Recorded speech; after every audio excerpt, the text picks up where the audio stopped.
Hello everyone, welcome back to another video. HP TET arts नवंबर 2025 कल 5 नवंबर 2025 को examination conduct हुआ। इस वीडियो में हम फुल पेपर डिस्कस करेंगे।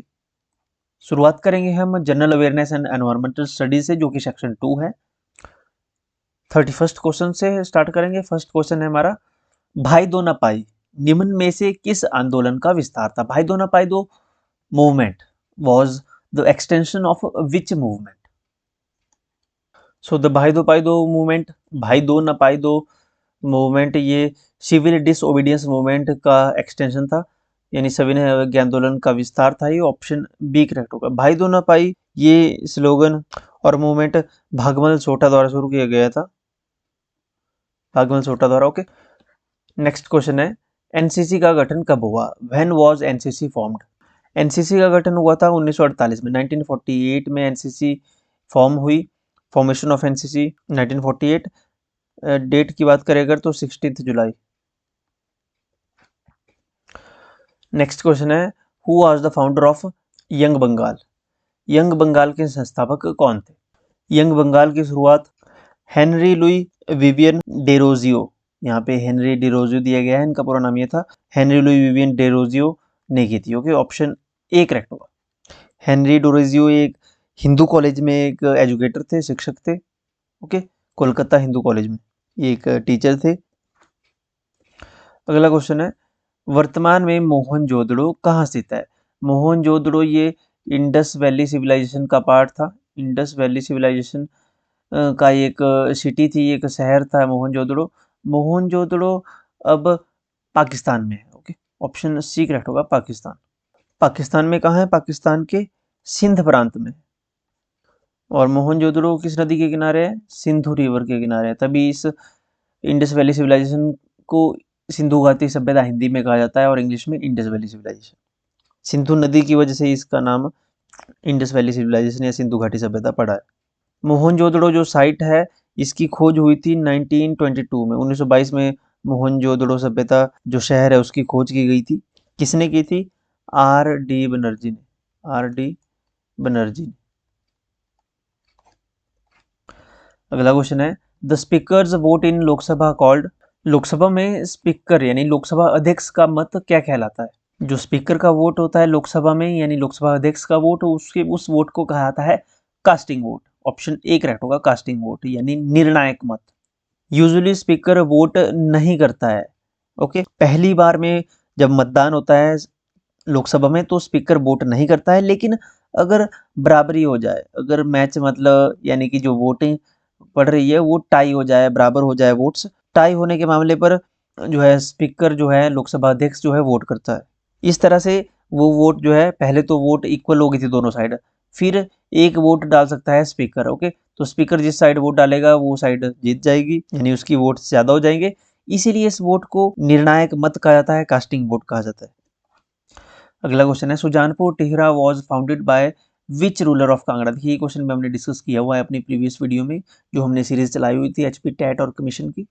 कांगड़ा के किस राजा ने सुजानपुर टिहरा की स्थापना की थी? कांगड़ा के अभयचंद ने सुजानपुर टिहरा की स्थापना की थी। कब की थी? 1748 ईस्वी में, 1748 एडी में। और ये जो अभयचंद थे ये किस वंश से थे? तो ये कटोच वंश से थे,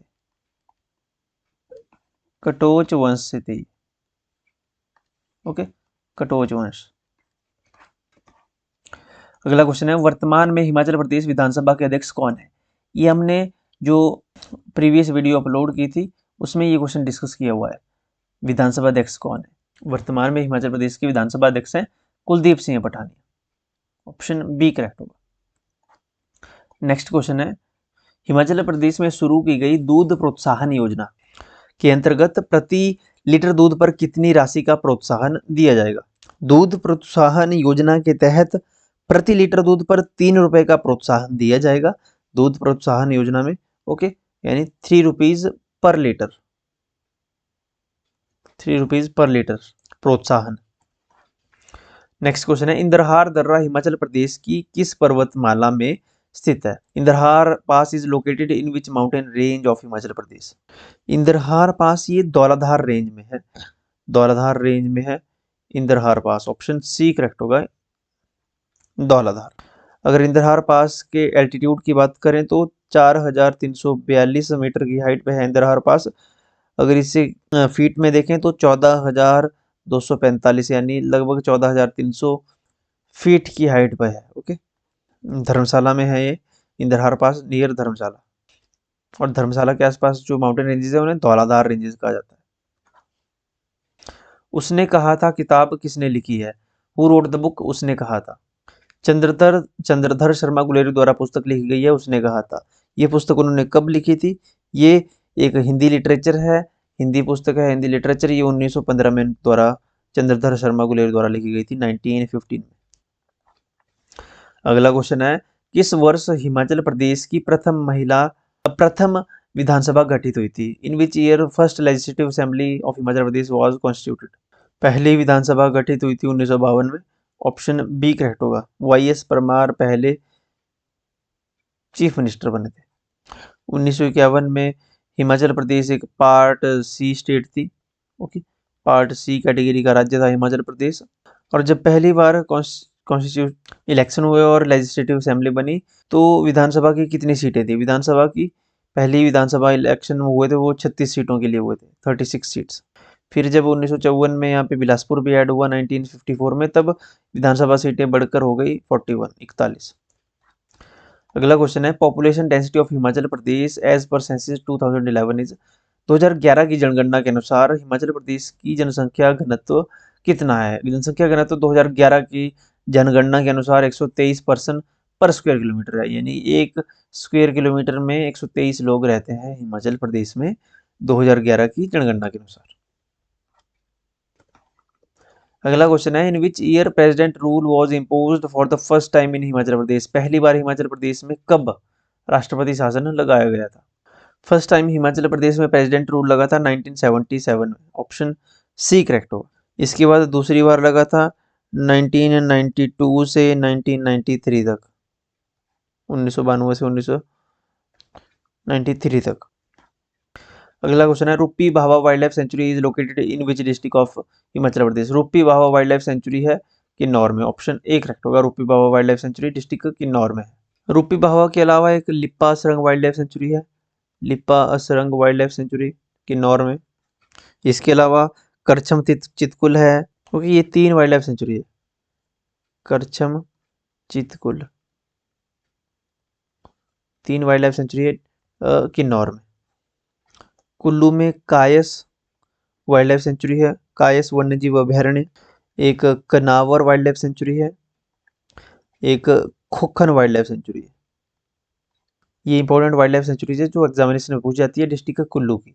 कायस, कनवर और Khokhan wildlife sanctuary. Shimla में Darangati wildlife sanctuary, Darangati wildlife sanctuary. एक Tarla wildlife sanctuary, Talra wildlife sanctuary. और तीसरी है Shimla Shimla water catchment, Shimla water catchment wildlife sanctuary. Okay, ये 3 शिमला की है। देखिए एग्जामिनेशन में क्वेश्चन पूछे जा सकते हैं, जेबीटी टैट में भी और non medical, medical, special educator, किसी भी टैट में यहाँ से क्वेश्चन अभी पूछे जा सकते हैं, तो ये इंपॉर्टेंट। अगला क्वेश्चन है, which film won the best feature film at the 31st national film awards? 71वें राष्ट्रीय फिल्म पुरस्कार में सर्वश्रेष्ठ फीचर फिल्म का पुरस्कार किस फिल्म ने जीता? बेस्ट फीचर फिल्म का पुरस्कार 12th फेल को मिला है अभी 71st नेशनल फिल्म अवार्ड्स में, ऑप्शन ए करेक्ट होगा 12th फेल। 12th फेल के डायरेक्टर कौन है, कई बार पूछा जाता है, तो विदु विनोद चोपड़ा। विनोद चोपड़ा भी अगर आप याद रखें, विनोद चोपड़ा डायरेक्टर है, डायरेक्टर है 12th फेल के। ओके, जिसको बेस्ट फीचर फिल्म का अवार्ड दिया गया है अभी 71वें नेशनल फिल्म अवार्ड्स। अगला क्वेश्चन है, who won the US open 2025 men's single title? US open 2025 पुरुष एकल खिताब किसने जीता? Carlos Alcaraz won the US open 2025 men's single title. Okay, Carlos Alcaraz, option D correct होगा। कार्लोस अल्कराज ये Spanish tennis player हैं। Okay, ये Spanish हैं, स्पेनिश टेनिस प्लेयर हैं ये। अगला क्वेश्चन है, वर्तमान में राज्यसभा में विपक्ष का नेता कौन है? Currently who is the leader of opposition in विधान राज्यसभा?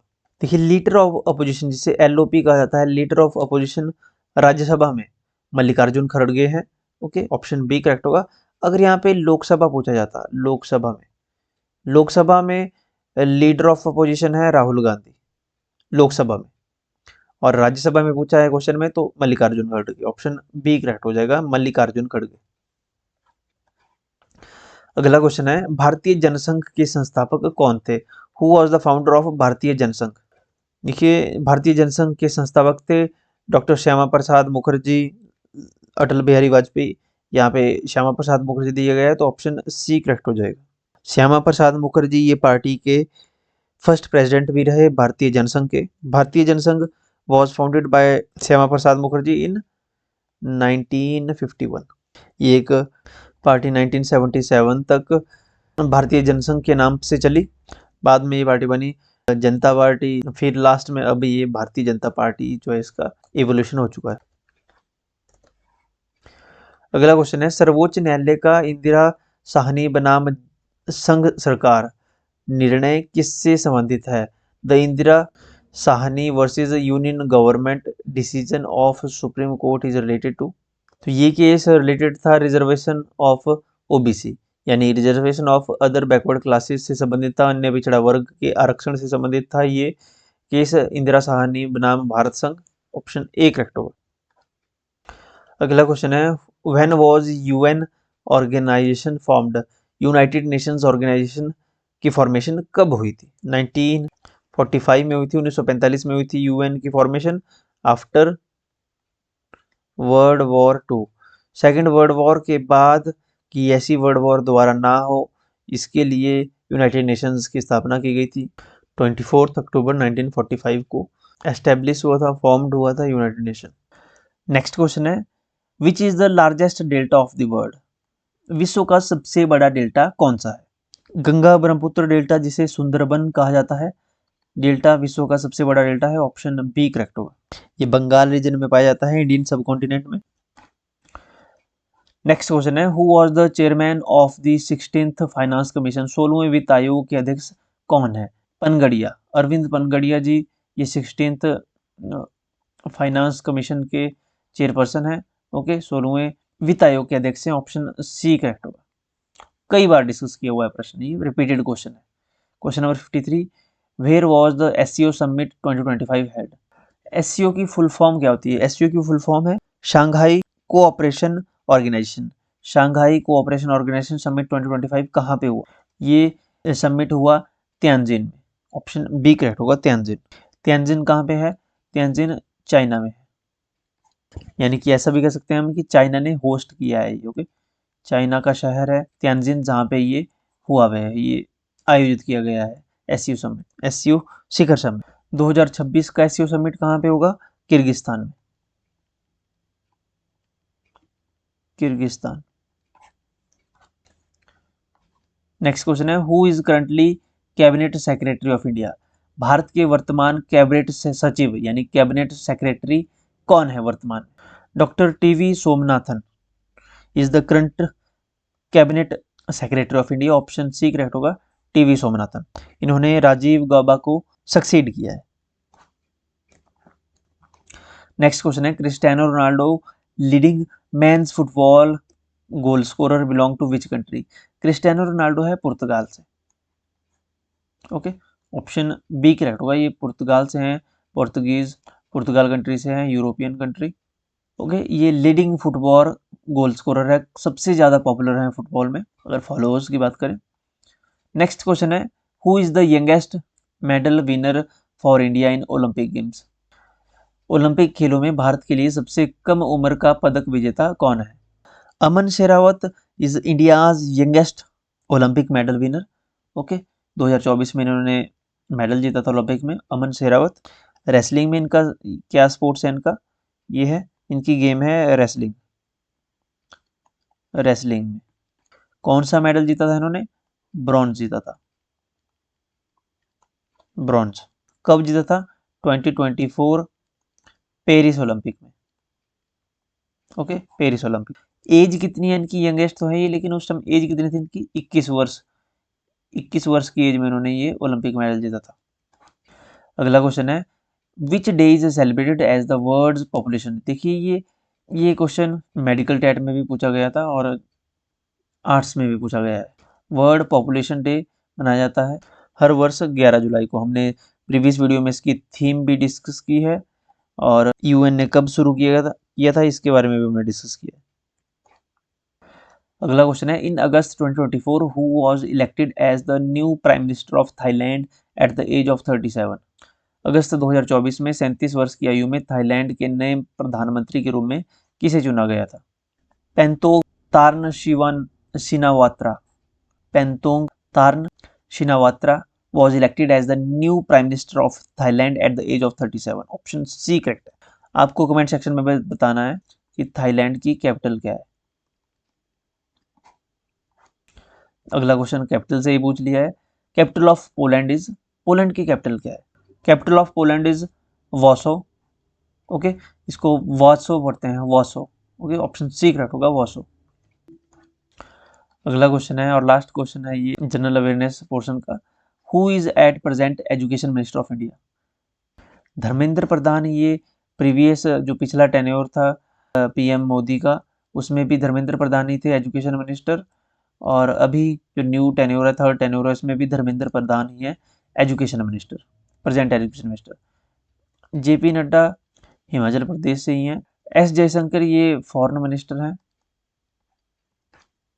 थर्ड सेक्शन जो है इंग्लिश का है, उसको हम बाद में करेंगे, पहले हम करेंगे सोशल स्टडीज। ओके, पहले जीएस कवर कर लेंगे, उसके बाद इंग्लिश और हमारे पास साइकोलॉजी बचेगी, उसको हम डिस्कस करेंगे। क्वेश्चन नंबर 91, किस प्रकार के रक्त को सार्वभौमिक दाता के रूप में जाना जाता है। Which type of blood group is known as universal donor. Universal donor होता है O group. Okay, option D correct होगा। Okay, O specially O negative जो है, okay, O negative known as universal donor blood group. Next question है what was the capital of Magadh. Magadh की राजधानी क्या थी।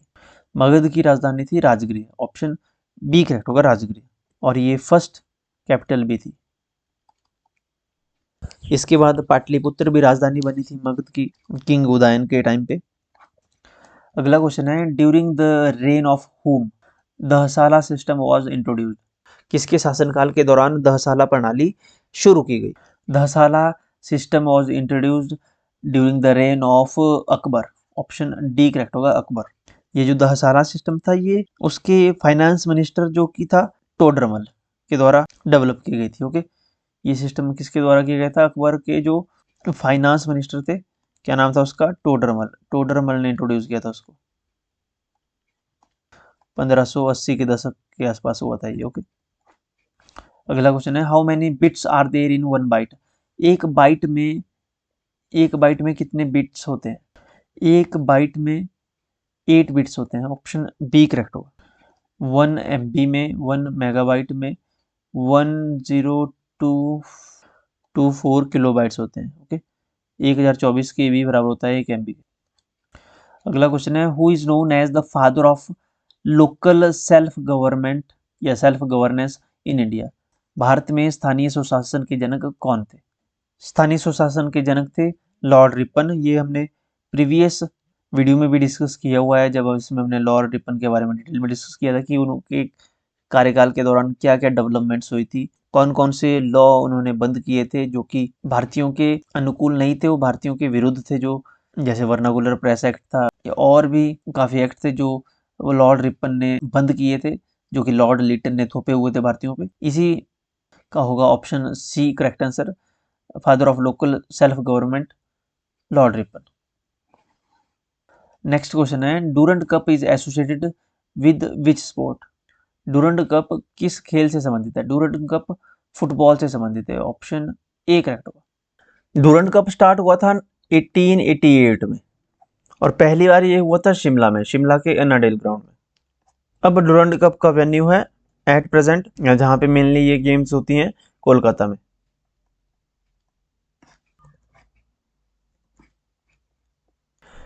नेक्स्ट क्वेश्चन है, ये तो हो गया है। नेक्स्ट क्वेश्चन है पहली बार भारत में पहली 10 वर्षीय जनगणना कब हुई थी? When was the first 10 year census conducted in India? देखिए ऐसे तो भारत में जनगणना की शुरुआत 1872 में हो चुकी थी, लेकिन वो गैर वैज्ञानिक तरीके से थी। जब सही तरीके से वैज्ञानिक तरीके से पहली जनगणना फर्स्ट 10 ईयर सेंसस कंडक्टेड हुई, उस समय 2000 ईयर था 1881। ऑप्शन डी करेक्ट हो। अगर सिंपली पूछा जाए पहली बार कब हुई थी, तो 1782 लॉर्ड मायो के शासनकाल के दौरान। लेकिन फर्स्ट 10 ईयर सेंसस जो वैज्ञानिक तरीके से हुई थी वो 1881 में नियमित रूप से लॉर्ड रिपन के टेन्योर में। 2011 तक अभी तक जनगणना 15 बार आयोजित की जा चुकी है। नेक्स्ट क्वेश्चन है, what is the name of India's second permanent research centre in Antarctica? Antarctica में भारत के दूसरे स्थायी अनुसंधान केंद्र का क्या नाम है? India's second permanent research station या research centre in Antarctica is Maitri. Option A correct होगा, मैत्री। मैत्री एस्टेब्लिश हुआ था 1989 में। नेक्स्ट है, for which age group of children right to education act is a fundamental right? किस आयु वर्ग के बच्चों के लिए शिक्षा का अधिकार अधिनियम एक मौलिक अधिकार है? तो यह है 6 से 14 साल के बच्चों के लिए, 6 to 14 ईयर्स के बीच में। ओके, ऑप्शन बी करेक्ट होगा। 6 से 14 साल के बच्चों को अधिकार है फ्री शिक्षा पाने का, right of children to free and compulsory education. ये एक्ट है 2009 का, शिक्षा का अधिकार 2009। और 86th कॉन्स्टिट्यूशनल अमेंडमेंट एक्ट द्वारा भारतीय संविधान में आर्टिकल 21A इंट्रोड्यूस हुआ, जिसमें फ्री और कंपल्सरी एजुकेशन की बात की गई है। नेक्स्ट क्वेश्चन है, the parliament of Japan is called? Japan की संसद को कहा जाता है? कई बार डिस्कस किया हुआ है, डाइट कहा जाता है, नेशनल डाइट कहा जाता है जापान की पार्लियामेंट को। जैसे भारत की पार्लियामेंट को संसद कहा जाता है, वैसे ही जापान की डाइट को डाइट कहा जाता है। ड्यूमा रशिया की पार्लियामेंट को कहा जाता है, रशियन पार्लियामेंट को। शोरा अफगानिस्तान की पार्लियामेंट को कहा जाता है। मजलिस ईरान की पार्लियामेंट को कहा जाता है। Okay, Iran. नेक्स्ट क्वेश्चन है, on which day is ozone day celebrated? Ozone दिवस किस दिन मनाया जाता है? ओजोन डे 16 सितंबर को सेलिब्रेट किया जाता है। ऑप्शन सी करेक्ट होगा। ओजोन लेयर के बारे में अवेयरनेस फैलाने के लिए, इस डे को मनाया जाता है 16 सितंबर को। 1994 में यूनाइटेड नेशन जनरल असेंबली ने इस डे को डिक्लेयर किया था as ozone day. Next question है, what is the name of the lander of Chandrayaan 3? Chandrayaan 3 के लैंडर का क्या नाम है? इस लैंडर का नाम है Vikram lander. Option B correct हो। ये नाम रखा गया है इस लैंडर का Vikram in the honour of doctor Vikram Sarabhai के नाम पे। ओके, जिन्हें father of the Indian space programme कहा जाता है, डॉक्टर विक्रम साराभाई के नाम पे इस लैंडर का नाम रखा गया है विक्रम लैंडर।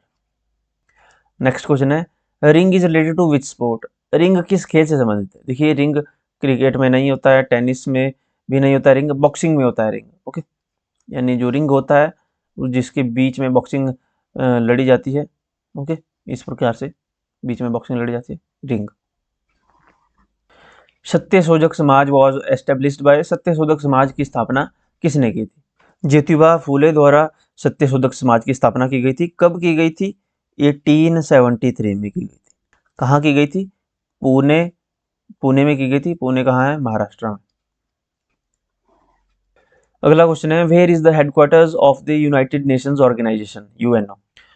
यूएनओ का मुख्यालय कहाँ स्थित है? यूनाइटेड नेशन ऑर्गेनाइजेशन का हेडक्वार्टर न्यूयॉर्क में है। ऑप्शन बी करेक्ट होगा। न्यूयॉर्क कहाँ है? न्यूयॉर्क यूएसए में है।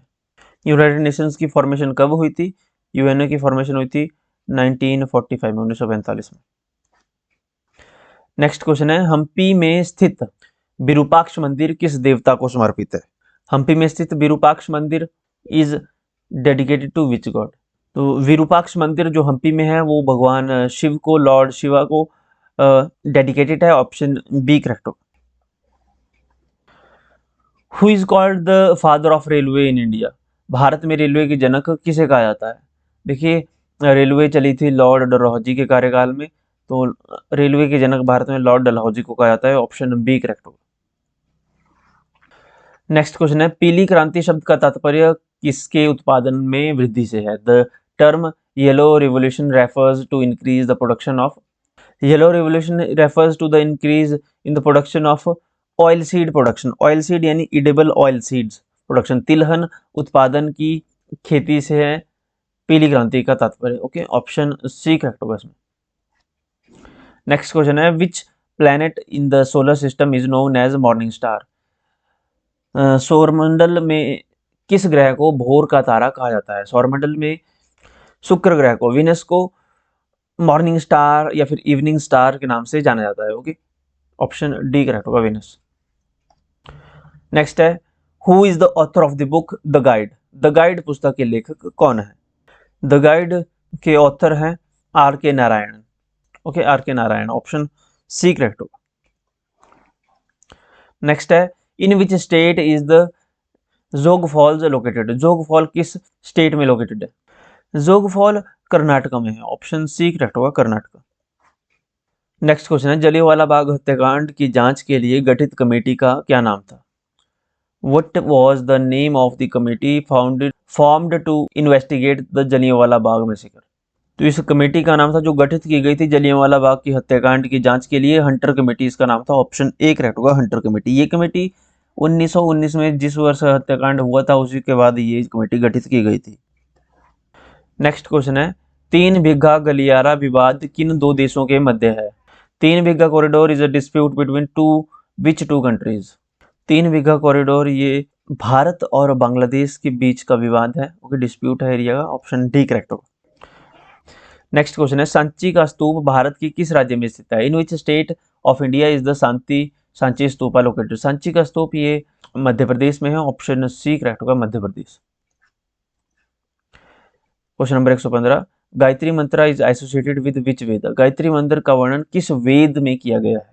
गायत्री मंत्र का वर्णन ऋग्वेद में है, ऑप्शन होगा करेक्ट ए, ऋग्वेद।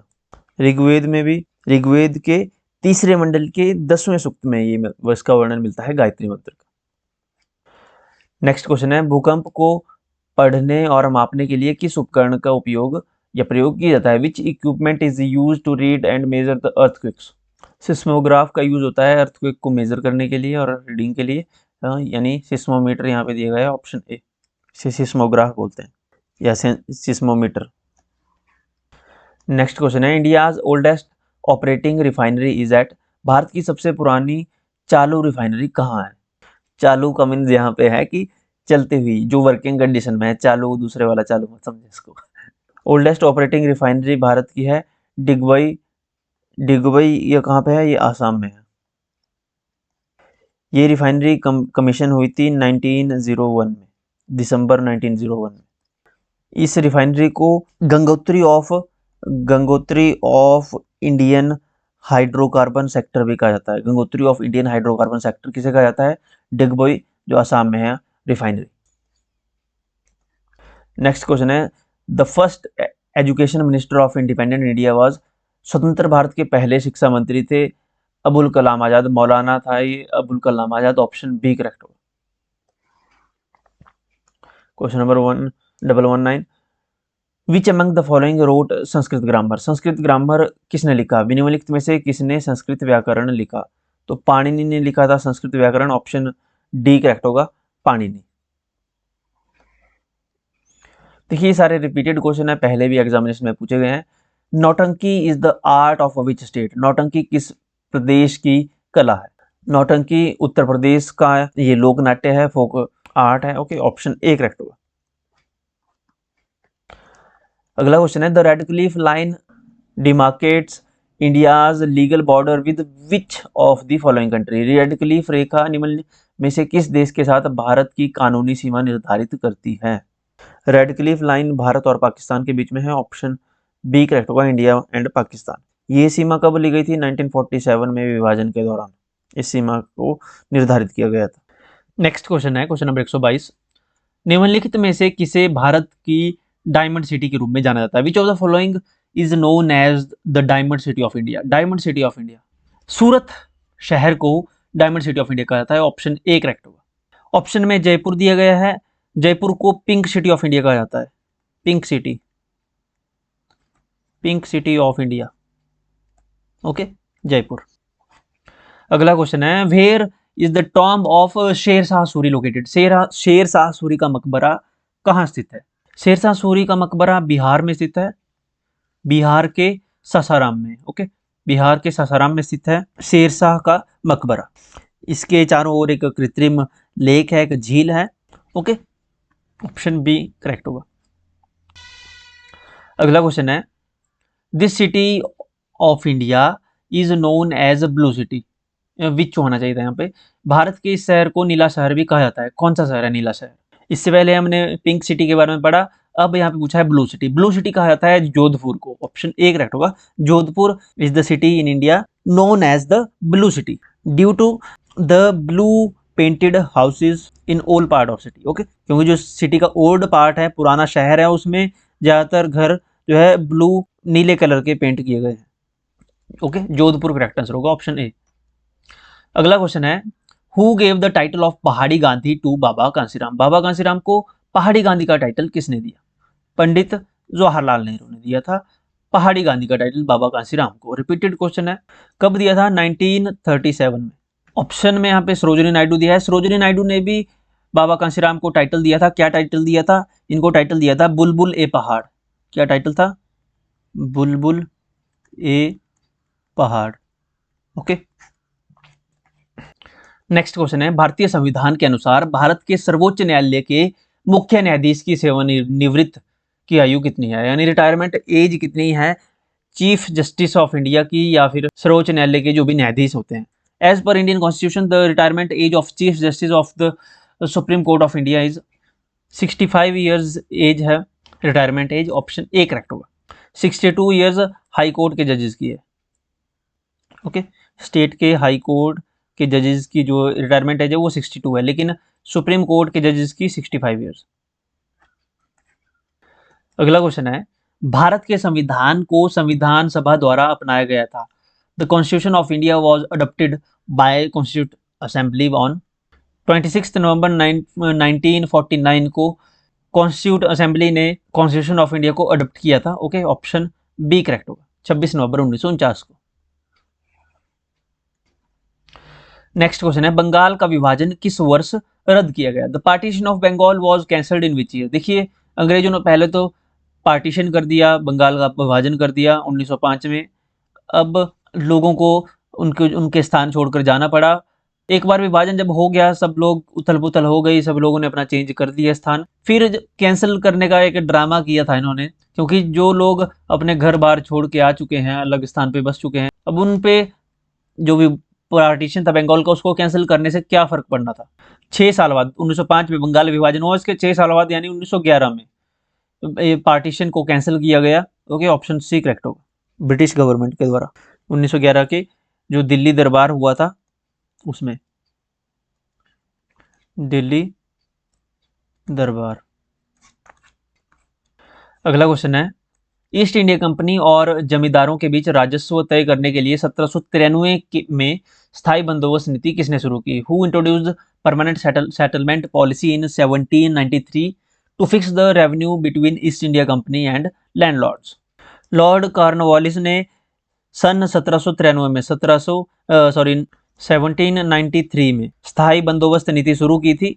ओके, जिसमें ईस्ट इंडिया कंपनी और बंगाल के जो जमींदार थे उनके बीच भू राजस्व तय करने के लिए एक समझौता हुआ था। ओके, लॉर्ड कॉर्नवालिस थे उस समय जिन्होंने ये बंदोबस्त की नीति शुरू की थी 1793 में। अगला क्वेश्चन है, किस आयोग को श्वेत आयोग भी कहा जाता है? Which commission is called white commission? White commission यानी जिस ऐसा कमीशन, ऐसा आयोग जिसमें केवल व्हाइट लोग ही थे, अंग्रेज ही थे, जिस कारण उसका काफी विरोध भी हुआ था। साइमन कमीशन वापस जाओ के नारे लगे थे। साइमन कमीशन को व्हाइट कमीशन भी कहा जाता है क्योंकि इस कमीशन में भारतीय एक भी नहीं था, सारे अंग्रेज थे, सारे ब्रिटिशर थे और कानून बना रहे थे वो भारत के लिए। ओके, इसलिए इसका विरोध हुआ था, तो साइमन कमीशन को व्हाइट कमीशन के नाम से जाना जाता है। साइमन कमीशन अपॉइंट हुआ था 1927 में, 1927 में ये अपॉइंट किया गया था कमीशन। इसका काम क्या था? साइमन कमीशन का जो पर्पस था वो था गवर्नमेंट ऑफ इंडिया एक्ट 1919, जो भी गवर्नमेंट ऑफ इंडिया एक्ट था 1919, उसको रिव्यू करना, उसको चेक करना। इसी के प्रोटेस्ट में साइमन गो बैक के नारे लगे थे यहाँ पे, जिसमें लाला लाजपत राय की डेथ हो गई थी लाठियां लगने से। अगला क्वेश्चन है, अंगकोर वाट मंदिर किस देश में स्थित है? Angkor Wat temple is situated in which country? Angkor Wat temple Cambodia में है। ऑप्शन में है, ऑप्शन सी में है कंबोडिया, ऑप्शन सी करेक्ट होगा कंबोडिया। ये टेम्पल ओरिजिनली 12th सेंचुरी में बनाया गया था बाय किंग सूर्यवर्मन द्वारा, किंग सूर्यवर्मन द्वारा। अगला क्वेश्चन है, where is the headquarter of the SAARC? SAARC का हेडक्वार्टर कहाँ पे है? सार्क का हेडक्वार्टर है नेपाल में, नेपाल के काठमांडू में। ऑप्शन बी करेक्ट होगा।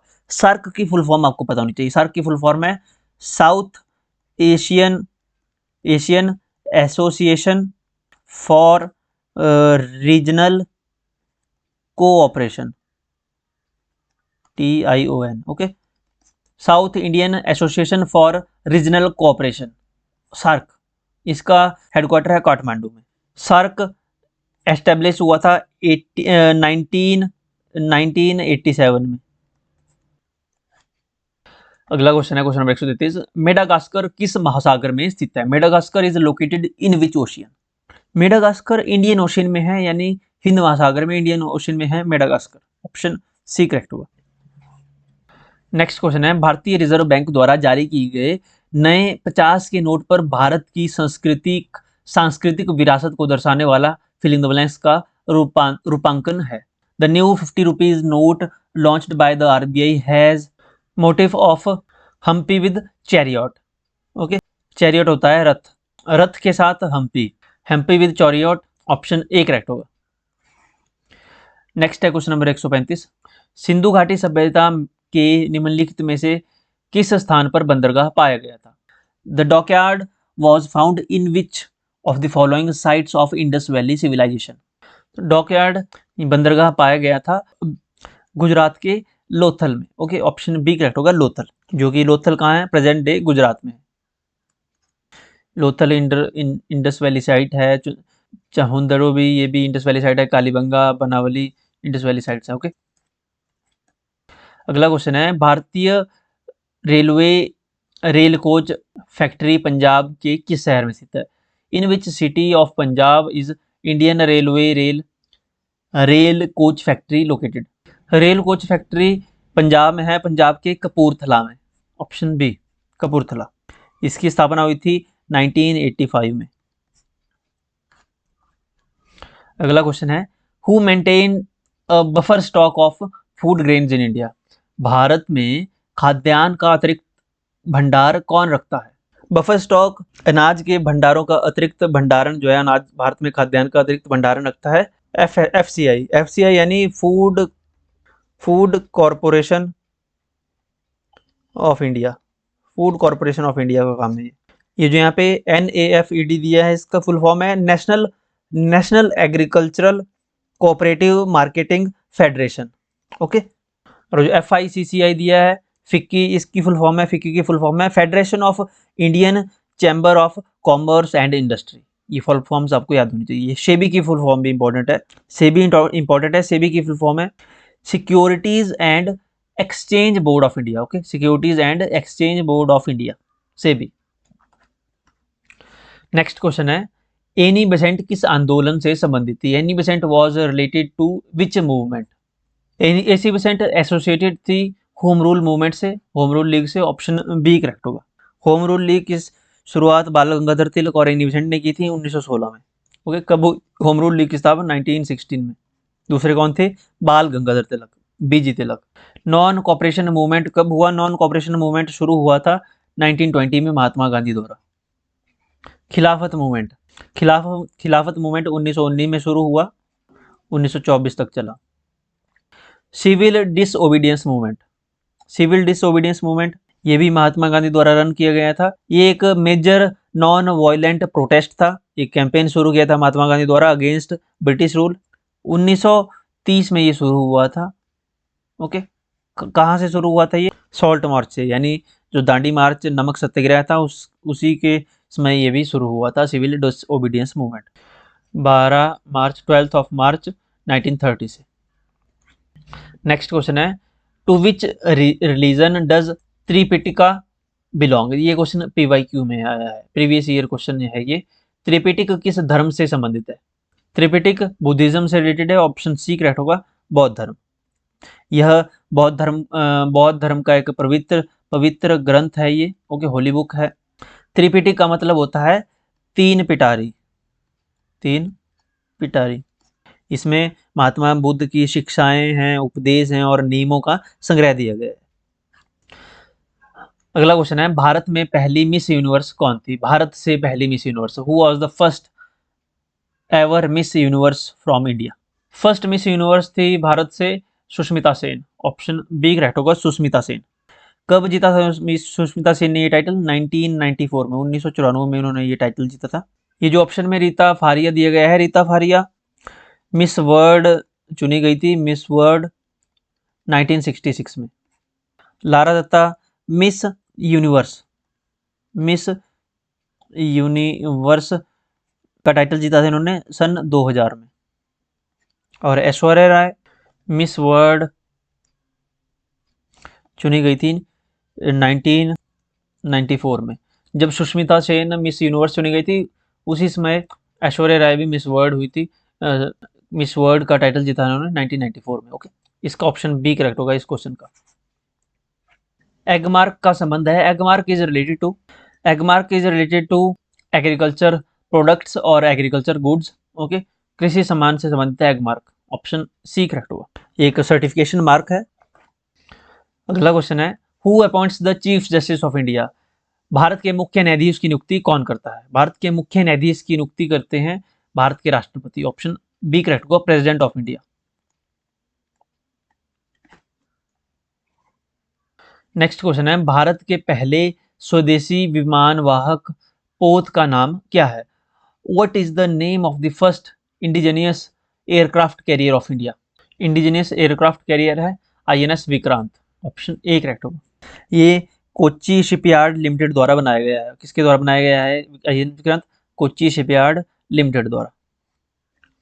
नेक्स्ट क्वेश्चन है, which of the following crop is an example of kharif crop? Kharif crop देखिए ये भी 8th की NCERT से है, फर्स्ट चैप्टर से, 8th NCERT से डायरेक्ट क्वेश्चन पूछा गया है। खरीफ क्रॉप के एग्जाम्पल, खरीफ क्रॉप होती है जो मानसून सीजन की शुरुआती समय में जिन फसलों को बोया जाता है वो होती है खरीफ क्रॉप। और जो रबी क्रॉप होती है, रबी क्रॉप्स विंटर सीजन में बोई जाती है, ओके, सर्दियों में यानी नवंबर दिसंबर में। ऑप्शन बी करेक्ट होगा, कॉटन। नेक्स्ट क्वेश्चन है, भारत के विभाजन के समय कश्मीर का शासक कौन था? Who was the ruler of Kashmir at the time of partition of India? Maharaja Hari Singh Kashmir के राजा थे जब पार्टीशन हुआ था 1947 में भारत और पाकिस्तान का, ऑप्शन बी करेक्ट है, महाराजा हरि सिंह। अगला क्वेश्चन है, पुनर्जागरण की शुरुआत कहाँ से हुई थी? Where did the renaissance begin? पुनर्जागरण की शुरुआत कहाँ से हुई थी? पुनर्जागरण की शुरुआत इटली से हुई थी, ऑप्शन ए करेक्ट होगा, इटली। कब हुई थी? 14th सेंचुरी से, ओके। नेक्स्ट क्वेश्चन है, from which place did the revolution of 1857 start? 1857 की क्रांति का आरंभ किस स्थान से हुआ था? देखिए बैरकपुर से जो चिंगारी थी 1857 की वो वहां से जली थी, ओके। ऑप्शन ए इसमें करेक्ट होगा, बैरकपुर। बैरकपुर में 1857 की क्रांति का आगाज हुआ था क्योंकि बैरकपुर में जहां मंगल पांडे ने 29 मार्च को, डेट थी 29 मार्च 1857, 29 मार्च को अपने अधिकारियों पर हमला कर दिया था, ओके, अटैक कर दिया था मंगल पांडे ने 29 मार्च को हमला कर दिया था अपने अधिकारियों पे, जो ब्रिटिशर्स थे उनके अधिकारी। हालांकि जो विद्रोह था वो बाद में धीरे धीरे पनपा, जैसे मेरठ छावनी से 10 मई को, मेरठ से 10 मई को वहां से विस्तृत रूप लिया इसने, जो क्रांति थी। लेकिन जिसने विद्रोह को प्रेरित किया वो मंगल पांडे का वो अटैक था। उस अटैक के बाद जब मंगल पांडे को फांसी दी तब और भी लोग बहुत भड़क गए और फिर जो है मामला हाथ से निकल गया ब्रिटिश गवर्नमेंट की, और नॉर्थ इंडिया में काफी विकराल रूप ले लिया था 1857 की क्रांति ने। अगला क्वेश्चन है, महात्मा गांधी ने असहयोग आंदोलन कब वापस लिया था? When did Mahatma Gandhi take back non cooperation movement? Non cooperation movement Mahatma Gandhi ने 1922 में वापस लिया था। 1922 में भी कौन सा मंथ था? फरवरी मंथ, जनवरी नहीं था, फरवरी मंथ, फरवरी 1922, डेट थी 12th ऑफ फरवरी, 12 फरवरी 1922 को महात्मा गांधी ने नॉन कोऑपरेशन मूवमेंट वापस लिया था। शुरू कब हुआ था? शुरू हुआ था 1920 में। 1922 में क्यों लिया था वापस फरवरी मंथ में? क्योंकि चोरा चोरी जो कांड हुआ था, चौरी चौरा इंसिडेंस जो हुआ था, जिसमें पुलिस स्टेशन को जला दिया गया था स्थानीय लोगों द्वारा, जनता भड़क गई थी वहां पे और कुछ लोग वहां जिंदा जल गए थे। इस कारण इसको नॉन कॉपरेशन मूवमेंट को, जब नॉन कॉपरेशन मूवमेंट ये पीक पे था 1922 फरवरी में, नॉन कॉपरेशन मूवमेंट पूरे पीक में था, उस समय इन्होंने महात्मा गांधी ने वापस ले लिया क्योंकि वहां पे हिंसा हो गई थी। महात्मा गांधी का मानना था कि ये आंदोलन पूरा अहिंसा पर ही आधारित है, इसमें हिंसा की कोई भी जगह नहीं है, ये उनका मानना था। ओके, इससे काफी लोग नाराज भी हुए थे कि जो सीनियर लीडर थे या जो भी गर्म दल के नेता थे राइट विंग के, वो काफी यहाँ पे डिसअपॉइंट हुए थे कि अभी मौका था यहाँ पे अंग्रेजों को यहाँ से भगाने का। नेक्स्ट क्वेश्चन है, where was the Muslim league establish? Muslim league की स्थापना कहाँ हुई थी? मुस्लिम लीग की स्थापना हुई थी ढाका में। ऑप्शन सी करेक्ट होगा, ढाका। कब हुई थी? 1906 में, 1906 में। और इसका फर्स्ट हेडक्वार्टर कहाँ था? फर्स्ट हेडक्वार्टर था इसका अलीगढ़ में। बाद में 1907 में इसका हेडक्वार्टर इन्होंने मूव कर दिया था अलीगढ़ से। कहाँ पे? अलीगढ़ से इन्होंने मूव कर दिया था लखनऊ को। और बाद में 1936 में ये हेडक्वार्टर दिल्ली पहुंच गया, दिल्ली शिफ्ट कर दिया। और पार्टीशन के बाद 1947 के बाद ये चला गया कराची में। ओके, तो ऑप्शन सी करेक्ट होगा इसका, ढाका। लास्ट क्वेश्चन है जीके का, हिमाचल की तैरती हुई झील कौन सी है? Which is floating lake in Himachal Pradesh? Maharana Pratap lake नहीं है, रेणुका लेक भी फ्लोटिंग लेक नहीं है, पराशर लेक जो है फ्लोटिंग लेक है, इसमें एक टापू है जो तैरता रहता है झील के बीच में। ओके, ऑप्शन सी करेक्ट होगा, पराशर लेक। ओके, तो ये तो थे 90 क्वेश्चंस सोशल स्टडीज के और जनरल अवेयरनेस के, 30 क्वेश्चन अलग से। अब बचते हैं हमारे पास साइकोलॉजी एंड इंग्लिश पोर्शन, उसको भी हम डिस्कस करेंगे नेक्स्ट पार्ट में। सेक्शन 1 है साइकोलॉजी। फर्स्ट क्वेश्चन है, area of individual differences is, व्यक्तिगत भिन्नताओं के क्षेत्र है। Areas of individual differences is intelligence, aptitude, personality, ये सभी की एरियाज हैं इंडिविजुअल डिफरेंसेस के। सभी ऑप्शन सही है, यानी all of these, option D correct होगा। फिजिकल डिफरेंसेस हो गया, मेंटल डिफरेंसेस हो गया, इंटेलिजेंस, पर्सनैलिटी, इमोशनल डिफरेंसेस हो जाते हैं, एप्टीट्यूड है, इंटरेस्ट है, सोशल डिफरेंसेस हैं, ये सारे एरिया हैं इंडिविजुअल डिफरेंसेस के। ओके, व्यक्तिगत भिन्नताओं के। सेकंड क्वेश्चन है, जॉन डीवी द्वारा समर्थित प्रयोगशाला विद्यालय लैब स्कूल उदाहरण थे। The lab schools advocated by John Dewey was examples of public schools, common schools, factory schools और प्रोग्रेसिव स्कूल्स।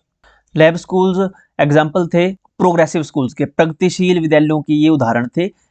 जो प्रयोगशाला विद्यालय थे प्रोग्रेसिव स्कूल्स के एग्जाम्पल थे, ऑप्शन डी करेक्ट होगा। जॉन डीवी की अगर बात करें, जॉन डीवी ये अमेरिकन फिलोसफर थे, साइकोलॉजिस्ट थे।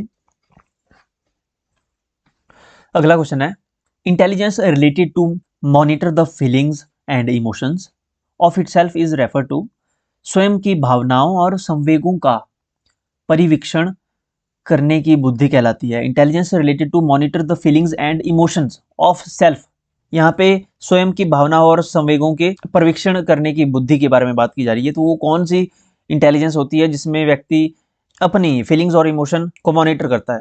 जहाँ पे सेल्फ की बात आ जाए, अपनी बात आ जाए, उसमें वो आती है इंट्रापर्सनल इंटेलिजेंस, अंतः व्यक्ति बुद्धि। Okay, intrapersonal intelligence, option D correct होगा। इंट्रापर्सनल इंटेलिजेंस में कोई भी इंडिविजुअल है वो अपने इनर वर्ल्ड इंक्लूडिंग इमोशंस हो गया, मोटिवेशन हो गया, डिजायर्स हो गया, उनको अंडरस्टैंड करने की एबिलिटी रखता है इंट्रापर्सनल इंटेलिजेंस में। इंट्रापर्सनल इंटेलिजेंस एक अपनी कैपेसिटी है to aware of own feelings, motivation और डिजायर्स। ओके, सिंपली आपको ये ध्यान रखना है। लिंग्विस्टिक इंटेलिजेंस में व्यक्ति की एबिलिटी होती है to use language effectively. Okay, skill of reading, writing, speaking etcetera. Okay, next question है, द साउंड्स थ, फ, च, आर, थ, फ, च ध्वनियां हैं, फोनीम्स, मॉर्फीम्स। द साउंड थ, फ, च, आर, इन्हें फोनीम्स कहा जाता है। ओके, ऑप्शन ए करेक्ट होगा, फोनीम्स। मॉर्फीम्स क्या होते हैं? Morphemes are the smallest unit of language. Morphemes are the smallest unit of language. Okay, smallest units of language that have meaning functioning as a building blocks of word, इतना ध्यान रखना है। Okay, next question है thinking is a mental activity in filling the blanks aspect. Filling the blanks पहलू में चिंतन एक मानसिक प्रक्रिया है। Thinking is mental activity in cognitive aspect. Okay, तीन एस्पेक्ट हैं, कॉग्निटिव, अफेक्टिव, साइकोमोटर। तो ये कॉग्निटिव इफेक्ट में एस्पेक्ट में आएगा थिंकिंग, ऑप्शन ए करेक्ट होगा। संज्ञानात्मक पहलू में आएगा चिंतन। कॉग्निटिव एस्पेक्ट में आता है हमारा processing, understanding, manipulating information etcetera. Okay, next question है according to filling the blanks id, ego, super ego are the three components of personality. ये तो सिंपल है, Sigmund Freud, option D correct होगा। Sigmund Freud ने दिए थे three components of personality, id, ego and super ego. Next है which of the following is related to learning. निम्नलिखित में से कौन अधिगम से संबंधित है। Story telling is related to learning, change in behaviour. Learning is generally defined as the permanent change in behaviour and knowledge और नॉलेज, तो ये स्टेटमेंट भी सही है। लेक्चरिंग भी बिल्कुल करेक्ट है, टीचिंग मेथड है ये लर्निंग के लिए, ऑप्शन डी करेक्ट होगा इसमें, ऑल ऑफ द अबव, सभी ऑप्शन सही हैं तो डी करेक्ट होगा। नेक्स्ट है question number 8, the emotional aspect of behaviour falls in. व्यवहार का संवेगात्मक पहलू आता है। देखिए इमोशनल एस्पेक्ट की यहाँ पे बात हो रही है। इमोशनल एस्पेक्ट इफेक्टिव डोमेन में आता है, इफेक्टिव डोमेन ऑफ लर्निंग में, ऑप्शन बी करेक्ट होगा। इफेक्टिव डोमेन फोकस करता है इमोशनल एस्पेक्ट ऑफ लर्निंग पे, including attitude, values, feeling, motivations वगैरह। ओके, तो इसमें ऑप्शन बी करेक्ट होगा। नेक्स्ट है question number 9, in a process of learning transfer of learning can be. देखिए लर्निंग की ट्रांसफर पॉजिटिव भी हो सकती है, नेगेटिव भी हो सकती है, जीरो ट्रांसफर ऑफ लर्निंग भी हो सकती है, तो इसमें ऑप्शन डी करेक्ट होगा, ऑल ऑफ द अबव। अब लर्निंग जरूरी नहीं है कि पॉजिटिव लर्निंग ही हो, नेगेटिव लर्निंग भी हो सकती है और जीरो लर्निंग भी हो सकती है लर्निंग के प्रोसेस में। नेक्स्ट क्वेश्चन है students of disadvantaged groups should be taught along with the normal students, it implies. वंचित समूह के बच्चे या विद्यार्थियों को सामान्य विद्यार्थियों के साथ पढ़ाना चाहिए, किसका अभिप्राय है। समावेशी शिक्षा का उदाहरण है इंक्लूसिव एजुकेशन, ये मेडिकल टेट में भी क्वेश्चन पूछा गया था, ऑप्शन डी करेक्ट होगा। सभी बच्चों को एक साथ शिक्षा दी जाए, कोई भेदभाव ना किया जाए, सभी को एक जैसी शिक्षा दी जाए। ओके, नेक्स्ट है question number 11, children with learning disability. अधिगम निर्योग्यता वाले बच्चे, लर्निंग डिसेबिलिटी जिन बच्चों को होती है, कैन नॉट लर्न एनीथिंग, बिल्कुल गलत है। जिनमें लर्निंग डिसेबिलिटी होती है वो ऐसा नहीं है कि वो कुछ भी नहीं सीखते, ये बिल्कुल गलत स्टेटमेंट है। सेकंड है struggle with some aspect of learning, बिल्कुल करेक्ट है, कुछ एस्पेक्ट में वो स्ट्रगल करते हैं। ओके, कुछ पक्षों में, जैसे लर्निंग डिसेबिलिटी, जैसे किसी को अगर डिसग्राफिया है, मान लो डिसग्राफिया है तो उसे लिखने में दिक्कत आएगी। ओके, या कोई बच्चा है मान लीजिए उसको डिसकैलकुलिया है। ओके, डिसकैलकुलिया की प्रॉब्लम है, डिसकैलकुलिया है तो उसको मैथमेटिक्स में प्रॉब्लम होगी, बाकी एस्पेक्ट्स में, बाकी सब्जेक्ट्स में वो अच्छा करेगा। ओके, तो उसको स्पेशली मैथमेटिक्स में दिक्कत होगी। ऐसे बच्चे को उसको कुछ एस्पेक्ट में, जैसे मैथमेटिक्स का एस्पेक्ट है, कैलकुलेशन में दिक्कत होगी उसको अगर डिसकैलकुलिया से वो ग्रसित है। ओके, तो लर्निंग डिसेबिलिटी में वो कुछ ही एस्पेक्ट में वो स्ट्रगल करेगा, ऑप्शन बी इसमें करेक्ट हो जाएगा। अगला क्वेश्चन है which one of the following is not the characteristic of learning creativity. निम्न में से क्या सृजनात्मकता का एक तत्व नहीं है। देखिए क्रिएटिविटी एक कॉग्निटिव एबिलिटी है जिसमें कुछ नया प्रोड्यूस करने की, कुछ नया ओरिजिनल बनाने की क्षमता ही क्रिएटिविटी है। ओके, क्रिएटिविटी में फ्लेक्सिबिलिटी होती है, ओरिजिनलिटी होती है, इलेबोरेशन होती है, लेकिन कंसिस्टेंसी इसका जो है मेन कैरेक्टरिस्टिक्स नहीं है कंसिस्टेंसी। ओके, तो ये थोड़ा हटके है। अगर और यहाँ पे देखें फ्लेक्सिबिलिटी, ओरिजिनलिटी, इलेबोरेशन, ये कैरेक्टरिस्टिक्स हैं, मेन कैरेक्टरिस्टिक्स हैं क्रिएटिविटी की। तो यहाँ पे नॉट पूछा था कौन सी कैरेक्टरिस्टिक नहीं है, तो consistency is not a characteristics of creativity, option D correct होगा। नेक्स्ट है filling the blanks is not considered as sign of being gifted. Curiosity, novelty in expression, fighting with others, creative ideas. Filling the blanks प्रतिभाशालिता का प्रतीक नहीं है। अगर कोई प्रतिभाशाली है तो वो उसके विचार सृजनात्मक होंगे, क्रिएटिव आइडियाज होंगे, उसकी अभिव्यक्ति में नवीनता होगी, नोवेल्टी इन एक्सप्रेशन, वो जिज्ञासु होगा, क्यूरियोसिटी होगी उसमें, लेकिन उसमें अगर वो गिफ्टेड है तो वो उसमें वो दूसरों के साथ लड़ेगा नहीं, दूसरों से झगड़ना उसकी क्वालिटी नहीं है। ओके, तो इसमें ऑप्शन बी करेक्ट होगा। यहाँ पे नॉट पूछा था, not considered. Okay, fighting with others. Next है motivation begins with needs exist in all us, the need that students would tend to fulfil first pertains to. प्रेरणा की शुरुआत जरूरतों के साथ होती है, हम सभी में मौजूद हैं वह आवश्यकता जो छात्रों द्वारा सबसे पहले पूरी की जाती है, फिलिंग द ब्लैंक से संबंधित है। ये क्वेश्चन है मॉस्लो की हायरार्की ऑफ नीड से, जिसमें मॉस्लो ने 5 हायरार्कीज बताई हैं, 5 स्टेजेस बताई हैं। सबसे पहले फिजियोलॉजिकल नीड होती है, जिसमें व्यक्ति अपनी सर्वाइवल की जो ज़रूरतें होती है, जैसे हवा है, ताज़ी हवा है, पानी है पीने का, भोजन है, नींद है, ऐसी चीज़ें आती हैं। यहाँ पे motivation begins with needs exist in all us, the need that student would tend to fulfill their pertains to। तो ये है एस्टीम नीड्स। एस्टीम नीड्स में आता है रिस्पेक्ट, सेल्फ स्टीम और रिकॉग्नाइजेशन, स्ट्रेंथ, फ्रीडम, ये सारे पॉइंट्स आते हैं एस्टीम नीड्स में। ओके, तो ऑप्शन ए करेक्ट होगा इसमें, एस्टीम। नेक्स्ट फिर अगेन मॉस्लो से question, Maslow's motivational theory is also known as theory of needs. Option A correct होगा, आवश्यकता का सिद्धांत थ्योरी ऑफ नीड्स है Maslow motivational theory. Abraham Maslow इनका पूरा नाम था। अगला क्वेश्चन है, students chronological age is 10 years and mental age is 12, then there intelligent question IQ will be, उसका IQ कितना होगा? तो फॉर्मूला है mental age upon chronological age into 100। Mental age दी है हमारे पास 12, क्रोनोलॉजिकल एज दी है 10 और इंटू 100, जीरो से जीरो कैंसिल आउट, IQ आएगा 120 यानी ऑप्शन सी करेक्ट होगा। अगला क्वेश्चन है, when a test measures an individual's ability consistently and accurately then that test is known as. जब कोई परीक्षण व्यक्ति की योग्यता का मापन निरंतर और सही रूप से करता है तो वो परीक्षण कहलाता है। तो वो परीक्षण कैसा होता है? जो कि इंडिविजुअल की एबिलिटी कंसिस्टेंटली और एक्यूरेटली मेजर करता है, तो वो परीक्षण होगा विश्वसनीय, यानी उस पर विश्वास किया जा सकता है, रिलायबल। ऑप्शन बी करेक्ट होगा, रिलायबल। अगला है question number 18, according to filling the blanks development of the child is the product of heredity and environment. Filling the blanks के अनुसार बालक का विकास अनुवांशिकता और वातावरण का गुणनफल है। अकॉर्डिंग टू वुडवर्थ ने कहा था कि development of a child is the product of heredity and environment. Next है question number 19, 4 distinct stages of cognitive development are identified bye.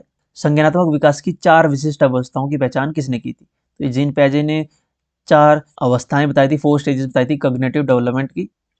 Sensory motor, ये पहला है सेंसरी मोटर स्टेज, दूसरी है pre operational stage,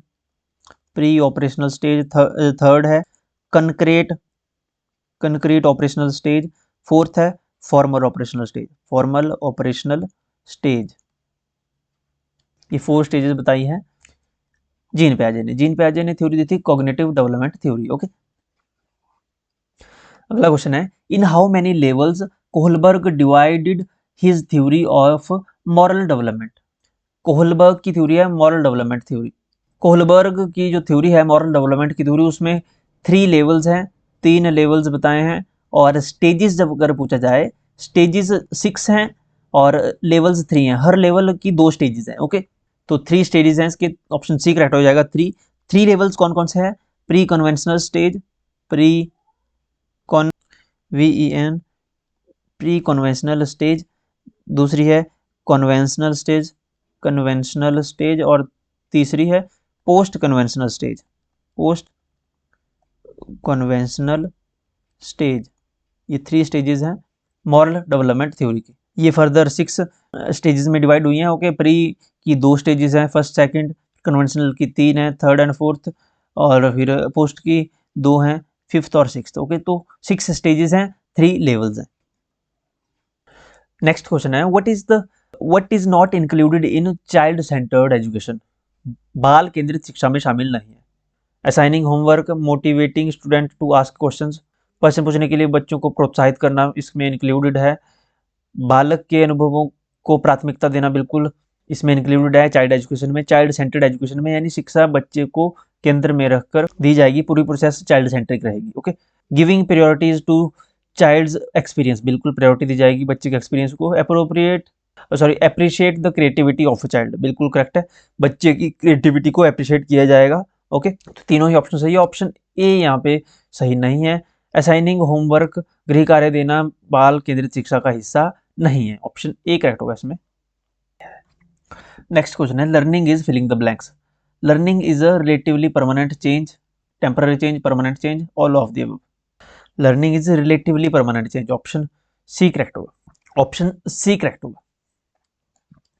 question number 123, a test where ambiguous pictures are shown to subject to create a story is, एक परीक्षण जिसमें अस्पष्ट चित्र दिखाकर कहानी बनाने के लिए कहा जाता है, वह है, इस परीक्षण का नाम है TAT, TAT, thematic appreciation test, thematic appreciation test. Okay, option C correct होगा।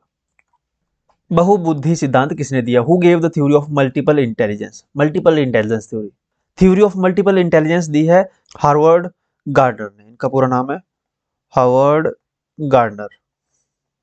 इनकी बुक थी frames of mind that intelligence, जिसमें इन्होंने कहा था कि intelligence is not a single.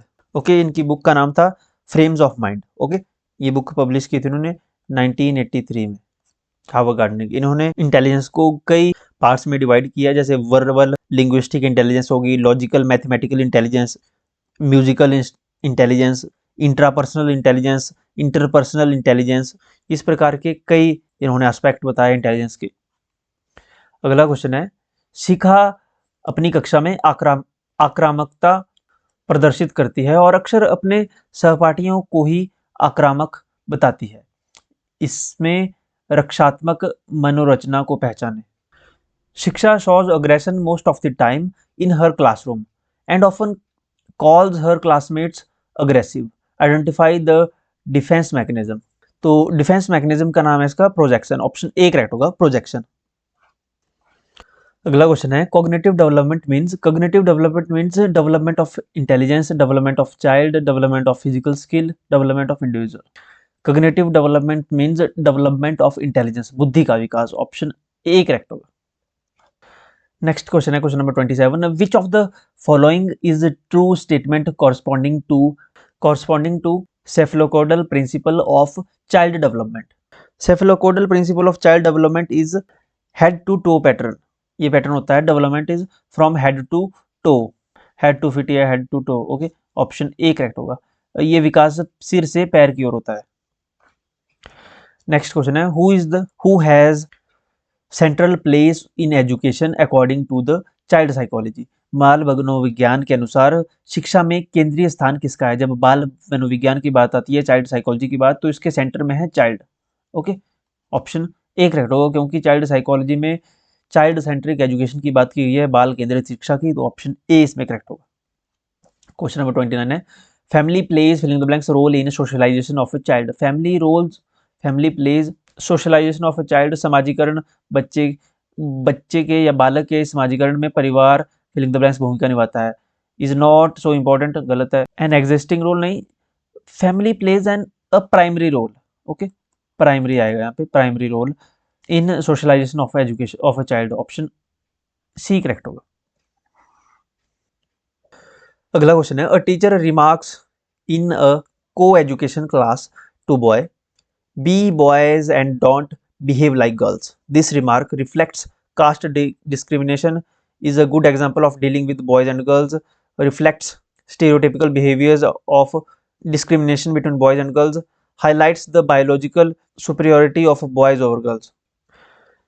एक कक्षा में लड़कों से शिक्षक यह कहता है, एक सह शिक्षा कक्षा में, को एजुकेशन क्लास में एक टीचर कहता है कि लड़के बनो और लड़कियों के जैसा व्यवहार मत करो। ये टिप्पणी कैसी है? ये टिप्पणी रिफ्लेक्ट करती है stereotypical behaviours of discrimination between boys and girls, लड़के लड़कियों में भेदभाव की रूढ़ धारणा प्रकट करता है ये ये टिप्पणी। ओके, ऐसी टिप्पणी से टीचर्स को बचना चाहिए, ऐसी टिप्पणी नहीं करनी चाहिए। ऑप्शन सी इस क्वेश्चन का बिल्कुल करेक्ट हो जाएगा। ओके, ऑप्शन सी। ओके, तो ये साइकोलॉजी के 30 क्वेश्चंस थे तो जो एग्जामिनेशन में पूछे गए थे। इसके बाद बचता है हमारा इंग्लिश पोर्शन, उसको हम क्विकली डिस्कस कर लेंगे अभी। थर्ड सेक्शन है इंग्लिश का। 61st से है question, direction for question number 61st to 62।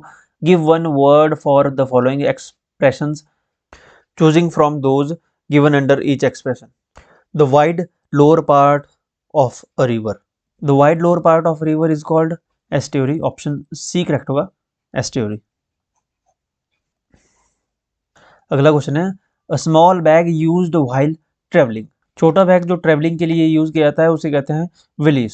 Option D correct होगा, विलिस। नेक्स्ट है क्वेश्चन नंबर 63, डायरेक्शन दी गई है क्वेश्चन नंबर 63 के लिए। Choose the correct alternative to the filling the blank. Coins are made in the mints, in the government run mints. Okay, option A correct होगा। Mints होती है टकसाल, जहां पे सिक्के बनते हैं, टकसाल जहां पे सिक्के बनते हैं उसे कहते हैं मिंट। नेक्स्ट क्वेश्चन है question number 64 to 65। Following question, 4 words are given out of which only one word is wrongly spelled. Find the word and indicates your answer. देखिए स्पेलिंग यहाँ पे देखें, एमनीजिया की स्पेलिंग करेक्ट है, AMNESIA। Diarrhoea की spelling देखेंगे तो diarrhoea की स्पेलिंग होती है DIARRHEA। यहाँ पे DIARRHEOA दिया है तो ऑप्शन बी इसमें करेक्ट हो जाएगा, जो कि गलत स्पेलिंग है। न्यूमोनिया की स्पेलिंग यहाँ देखें तो PNEUMONI, ये बिल्कुल करेक्ट स्पेलिंग है, तो ऑप्शन बी इसमें गलत दिया गया है। नेक्स्ट क्वेश्चन है question number 65। Inexplicable correct spelling है, इनएविटेबल की स्पेलिंग भी करेक्ट है, INEVITABLE। इनएक्सप्रेसेबल यहाँ पे स्पेलिंग गलत दी गई है, इन एक्सप्रेस INEXPRESS, यहाँ तक तो ठीक है, आगे ABL नहीं होना था, यहाँ पे IBLE होना है। ओके, तो यहाँ पे ए की जगह आई होना चाहिए था, जिस कारण ये स्पेलिंग गलत है, तो इसमें ऑप्शन डी ही करेक्ट होगा। नेक्स्ट है question number 66। Which of the following is connected with cattle. देखिए कैनाइन, कैनाइन रिलेटेड टू, ये रिलेटेड है डॉग से, related to dogs. Feline related है कैट से, related to cats. Bovine is related to cattle and cows, ये related है cattle and cows से, तो उसमें ऑप्शन सी करेक्ट हो जाएगा। वर्मिनस ये रिलेटेड है पेस्ट्स एंड पैरासाइट से। ओके, यहाँ पे पूछा था कौन सा कनेक्ट करता है कैटल से, तो ऑप्शन सी करेक्ट है। नेक्स्ट है question number 67। Hens lives in, hen lives in, hen होता है मुर्गियां कहाँ रहती हैं, मुर्गियां मुर्गी खाने में रहती हैं, जिसको बोलते हैं कूप। ऑप्शन डी करेक्ट होगा, हैन लीव्स इन कूप। पेन वो जगह जहाँ पे भेड़ या फिर सुअर रखे जाते हैं, पिग या फिर शिप्स रखी जाती हैं। ओके, उसे कहते हैं पेन। बरो, बरो ये खरगोश का बिल। ओके, खरगोश, खरगोश के बिल को कहते हैं बरो। स्टाई जहाँ पे सुअर रहते हैं, पिग रहते हैं जहाँ पे। ओके, यहाँ पे हो जाता है हैन, हैन रहती है कूप में, ऑप्शन होगा करेक्ट डी। अगला है question number 68। The patient will fill the blanks soon. The patient will, the patient will come around soon. Option come around soon, option D correct होगा, will come around soon. Next question है question number 69। Which figure of speech is used in the given sentence? The pen is mightier than the sword. कलम तलवार से अधिक शक्तिशाली है, तो ये स्पीच एक मेटोनमी है। ऑप्शन सी करेक्ट होगा, मेटोनमी, क्योंकि यहाँ पे जो वर्ड है पेन, पेन यहाँ पे power of words, writing and diplomacy को यहाँ पे दर्शा रहा है पेन। ओके, वहीं पे स्वॉर्ड यहाँ पे सिंबलाइज कर रही है फिजिकल पावर को, कन्फ्लिक्ट को। ओके, इसका ऑप्शन सी करेक्ट होगा। क्वेश्चन नंबर 70 है sound of monkeys, sound of monkeys is, sound of monkey is called chatter. Option A correct होगा, जैसे सेंटेंस भी होता है कि monkeys chatter in the tree. Okay, तो चैटर होगा, मंकी की साउंड को कहते हैं चैटर। अगला है good wine needs no brush. In this sentence good stands for, good wine needs no brush, in this sentence good stands for descriptive adjective. Option A correct होगा, descriptive adjective. यहाँ पे high quality stand कर रहा है, जो good यहाँ पे word किया गया है। Okay, option A. Next question है question number 72। Filling the blanks of sparrows. The host of sparrows. Option D correct होगा, host. Host, option D. Commonly ये यूज होता है as a collective noun for sparrows. Okay, option D होगा इसमें, host. Question number 73। The appropriate phrasal verb for to be patient. जो phrasal verb है to be patient is hold on. Option C correct होगा, hold on. Hold on जो verb है इसका मतलब है टू बी पेशेंट, यानी वेट और बी पेशेंट। ओके, नेक्स्ट है question number 74। What is the feminine of colt. The feminine of colt is filly. Option C correct होगा, filly. Colt is a young male horse. Okay, usually माना जाता है under the age of, जो 4 होते हैं, 4 साल की एज के अंदर जो रहते हैं, उन यंग मेल हॉर्सेस को कहा जाता है कोल्ट। फिली होते हैं यंग फीमेल हॉर्सेस या हॉर्स। ओके, तो फेमिनिन पूछा था, फिली। नेक्स्ट क्वेश्चन है क्वेश्चन नंबर 75 टू 76। यहाँ पे डायरेक्शन दी गई है, choose the correct form of indirect speech. यहाँ पे डायरेक्ट टू इनडायरेक्ट चेंज करना है। दिया गया है क्वेश्चन नंबर 75 में, he said to me do you know the way. He said to me do you know the way. इसका indirect होगा, he asked me if I know the way. देखिए यहाँ पे नो नहीं आएगा, यहाँ पे आएगा न्यू। तो नो इसमें भी है, इसमें भी है, इसमें भी नो है। He enquired of me if I knew the way. Okay, I knew आएगा, यहाँ पे सेकंड फॉर्म आएगी, तो इसमें ऑप्शन डी करेक्ट हो जाएगा, ए नहीं होगा, D. He inquired me if I knew the way. Okay, option D इसमें करेक्ट होगा। नेक्स्ट है, they said we must go now. They said we must go now. इसका इंडायरेक्ट बनेगा, they said that. They said that, we का change हो जाएगा they में। They had to go them. They had to go them. They must go them नहीं होगा, they should भी नहीं होगा, दे had to go then. They had to go then. Okay, option C correct हो। Question number 77 to 78। Choose the word opposite in the meaning to the given in capital. Word दिया गया है disdain. Disdain, disdain होता है तिरस्कार करना या तिरस्कार। ओके, अनादर, तिरस्कार। तो इसका बताना है अपोजिट। ओके, यानी कि जो वर्ड होगा वो पॉजिटिव वर्ड होगा।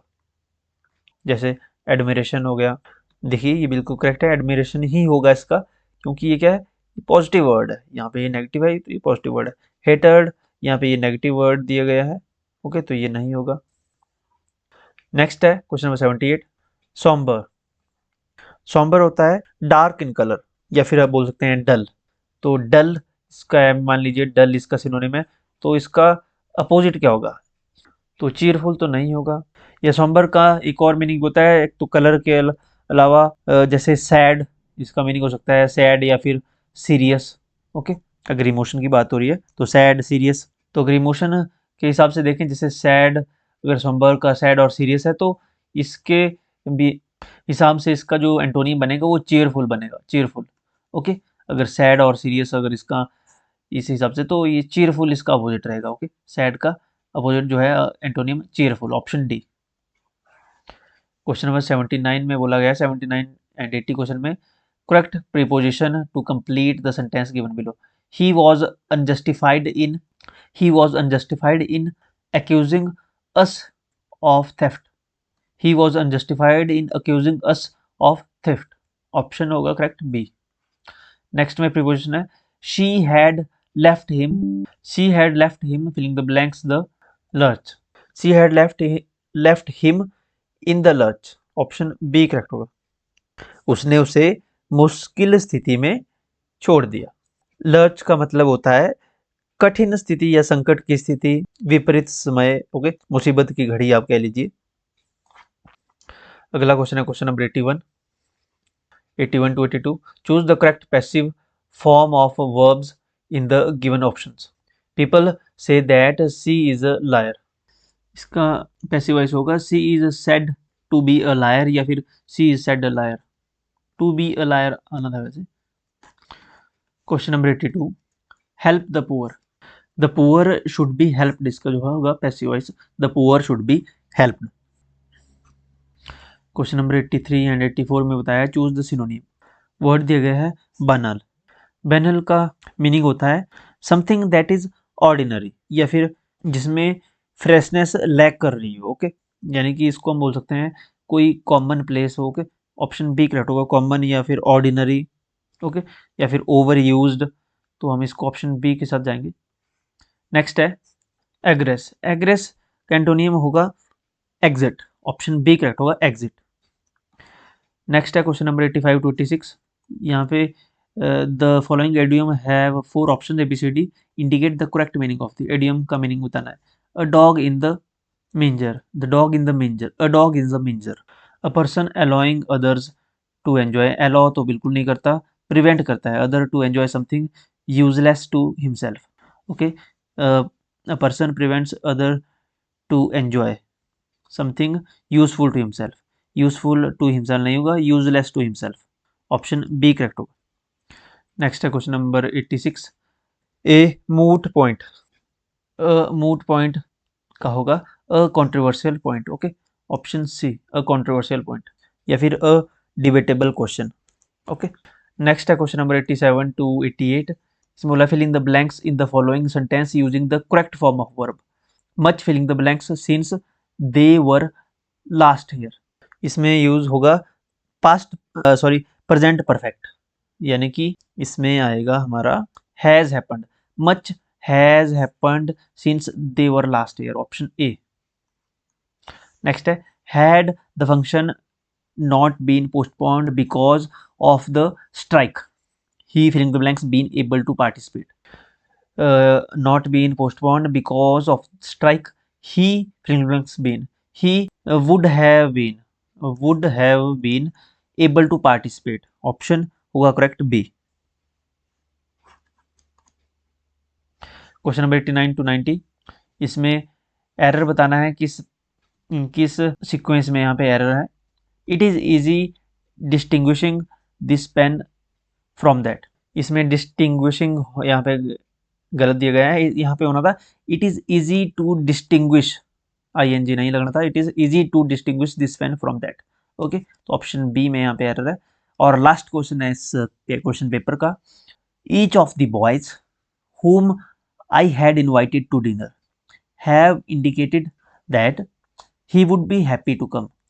Each of the boys whom I had invited to dinner has have indicated, no, has indicated that he would be happy to come. Okay, इसमें भी ऑप्शन सी में error है, हमें आना था हैव की जगह हैज। ओके, सो ये 30 क्वेश्चन थे इंग्लिश के। आई होप आप सभी का एग्जामिनेशन अच्छा हुआ होगा, और आने वाले समय भी जो भी आपका एग्जामिनेशन है अभी, उसके लिए आपकी प्रिपरेशन अच्छी हो रही होगी। प्लेलिस्ट में जाके आप चैनल पे जाके और वीडियोस देख सकते हो, काफ़ी ज़्यादा वीडियोस हमने डिटेल में रिवीजन की डाली हुई हैं। प्रीवियस ईयर के ऐसे फुल पेपर आपको 2021, 22, 23, 24, 25 के आपको मिल जाएंगे। टैट के, GBT के, TGT नॉन मेडिकल, मेडिकल के, TGT आर्ट्स के पूरे पूरे पेपर आपको यहाँ पे मिलेंगे। तो प्लेलिस्ट में जाके, चैनल पे जाके आप देख सकते हो, या फिर हमें मैसेज कर दीजिएगा, मैसेज में प्लेलिस्ट लिंक लिख दीजिएगा, हम आपको मैसेज में लिंक सेंड कर देंगे प्लेलिस्ट का। चैनल को सब्सक्राइब कर लें प्लेलिस्ट के अलावा। अगर आपने हमें टेलीग्राम, व्हाट्सएप और इंस्टाग्राम पे फॉलो नहीं किया है तो इनके लिंक वीडियो के डिस्क्रिप्शन में और पहली कमेंट में मिल जाएंगे, फॉलो कर लीजिएगा। जितनी भी अपडेट्स आती हैं हम यहाँ पे अपडेट करते हैं। और अगर अभी तक चैनल को सब्सक्राइब नहीं किया है तो सब्सक्राइब कर लें, एंड अपने दोस्तों के साथ आप वीडियो को शेयर कर सकते हो। चैनल पे कमेंट, वीडियो के नीचे कमेंट जरूर लिखिएगा, वीडियो को लाइक करना ना भूले। Thank you.